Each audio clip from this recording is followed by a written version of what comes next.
Ok, pessoal.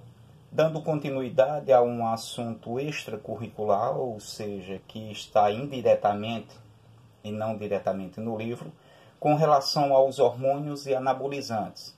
É importante que o estudante nessa fase ele tenha um determinado entendimento que, ao nascer, a gente cresce e desenvolve. E esse desenvolvimento não é igual em todas as pessoas. E há uma certa preocupação de alguns jovens franzinos, porque é que fulaninho é de determinada idade, é mais forte do que eu, tem uma estatura maior e assim por diante. Está relacionado a vários fatores, dentre eles a genética. Também é interessante você analisar que nos últimos anos o balanceamento de alimentações é indicada por nutricionistas, por vários profissionais de saúde, fizeram com que as pessoas tivessem mais uma fortificação com relação ao seu organismo e ao seu biotipo. Isso é bem verdade. Nos índios chavantes, nos índios do Xingu, é comum os jovens eles tomarem algumas drogas para ficarem fortes no ritual de passagem. Isso é interessante. Mas esse procedimento ele é cultural nos índios lá do Alto Xingu, mas também na nossa sociedade moderna existe um procedimento também indicado por médicos. Por exemplo, nem todos os meninos se desenvolvem por igual, de acordo com a idade. Nem todas as meninas também. Aí é onde mora o perigo. Alguns jovens insatisfeitos com a sua aparência, com o seu biotipo, tudinho, fazem uso de anabolizantes, indicados em muitas academias. É verdade que muitas academias têm profissionais sérios que passam suprimentos alimentares e muitos jovens na busca, de um corpo perfeito, eles vão para a clandestinidade e passam a utilizarem anabolizantes.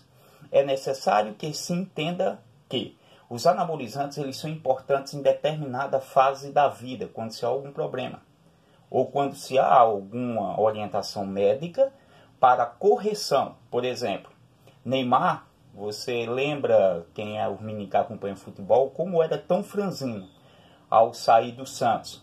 Acompanham aí os vídeos do YouTube e os meninos sabem disso. E ele submeteu-se a tratamentos. É bem verdade que os jogadores de futebol eles passam por esse processo. Um dos casos muito conhecidos é o de Messi. Outro caso interessante é o de Kaká. Ele teve que fazer um tipo de tratamento, alongamento, tudo para crescer alguns centímetros, coisa da profissão.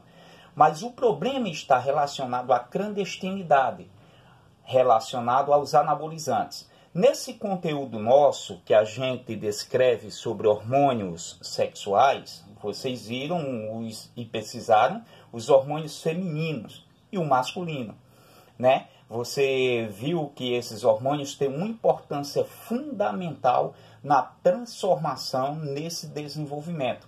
A barba, o cabelo, o quadril, os seios, a menstruação e assim por diante. E muitos garotos fazem usos de anabolizantes.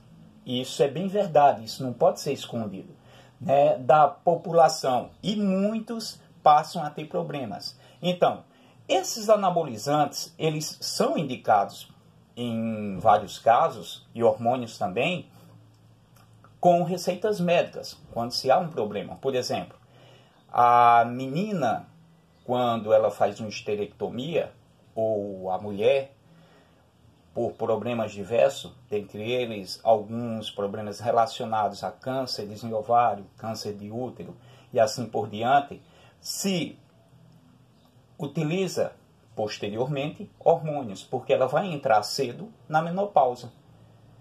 Quando isso ocorre por orientação médica.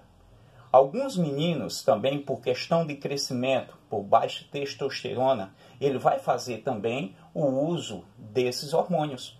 Então, esses hormônios eles são interessantes em casos específicos. Eu vou passar um vídeo de um profissional de saúde explicando a você o perigo dos anabolizantes. Alguém aí no grupo daqui de estudos provavelmente já deve ter ouvido falar em bomba. Eu tenho um colega insatisfeito com o seu corpo na sua adolescência, ele passou a utilizar anabolizante de cavalo, ADE, e sem orientação, viu que em hipótese alguma é para ser usado. Ele começou a utilizar clandestinamente, quase morreu, né? É vizinho praticamente aqui da minha rua. Os pais sofreram muito com essa questão. E quando se descobriu, o menino já estava bombado, cheio de bombas. E muitos desses anabolizantes, que são utilizados de forma indevida e incorreta, eles são cancerígenos. Eles provocam mudanças bruscas no organismo, né? Eles provocam inchaços nos músculos. E o coração é um músculo. E muitos jovens chegam a infartar, estourar o coração, né? Então, esses hormônios do crescimento naturais, eles são interessantes, né, a serem estudados. Quando você estudou aí a menopausa e a andropausa, vocês viram quando é que elas ocorrem. Mas com relação aos anabolizantes, é um conteúdo à parte que vocês vão pesquisar os perigos e a boa utilização dele com prescrição médica em alguns casos. Existem casos de mulheres insatisfeitas com seu corpo, com celulite, tudinho, que fazem uso de testosterona. Você vê que o homem mal tem celulite, porque o tecido adiposo do homem é menos gorduroso do que o da mulher. E é bem verdade que algumas mulheres passam a utilizar após vários treinamentos em academia e vê que a celulite, ela não desapareceu, porque faz parte da biologia da mulher, em boa parte, e também da genética. E algumas dessas mulheres utilizam testosterona para ficar com os músculos mais rígidos, mais forte e diminuir um pouco a questão da celulite, por questão de estética. Algumas em transformações sexuais, vocês lembram de Tammy, né, a filha de Gretchen. Ela passou a utilizar, por orientação médica, né, vários tipos de anabolizantes, de hormônio, para fazer aquela transformação, crescer o pelo, né, do rosto, né, mudar a sua fisionomia. Provavelmente é uma pessoa que tem dinheiro, provavelmente é uma pessoa instruída e utilizou os mecanismos legais para essa transformação. Mas há perigo escondido nisso, não é escondido de nenhum especialista. Então, o vídeo que eu vou passar para vocês é relacionado a hormônios e anabolizantes. É um conteúdo paralelo a esse aí, tá certo?